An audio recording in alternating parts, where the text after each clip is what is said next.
Adegan pengepungan yang dilakukan pasukan penjajah Zionis terhadap Rumah Sakit Kamal Adwan di Jalur Gaza bagian Utara, dan kesaksian Dr. Hossam Abu Safiya tentang kondisi pengepungan tersebut, selain kesaksian warga yang ditahan oleh pasukan penjajah Israel.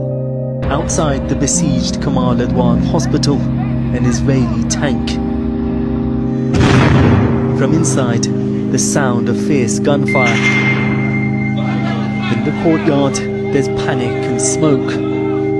Terrified patients and their relatives are ordered by Israeli soldiers to leave the building.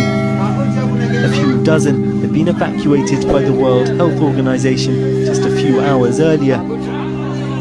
The hundreds of others remaining are told to line up in the courtyard, men and women separated, some holding white flags. A local journalist shared these images with Channel 4 News, filmed before he and others were detained.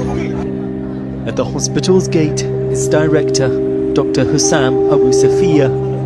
This is the last anyone has seen of him. Here he was earlier this week, issuing a desperate plea for help as Israeli forces intensified their assault in northern Gaza.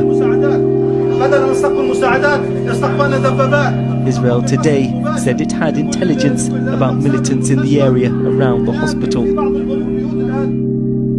Photographs show a large number of Palestinian men taken from the hospital for interrogation, stripped to their underwear, their hands bound.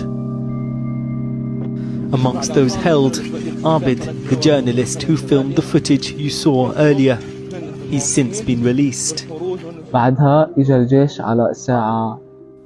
From between 4 and 6 in the morning, the Israelis intensely bombed the area around the hospital.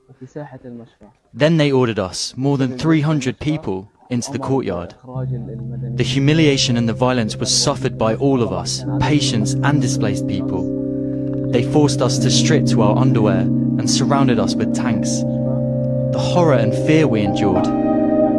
When we arrived at the detention site, I was beaten by 3 soldiers, kicking me violently in the legs and stomach whilst my hands were tied.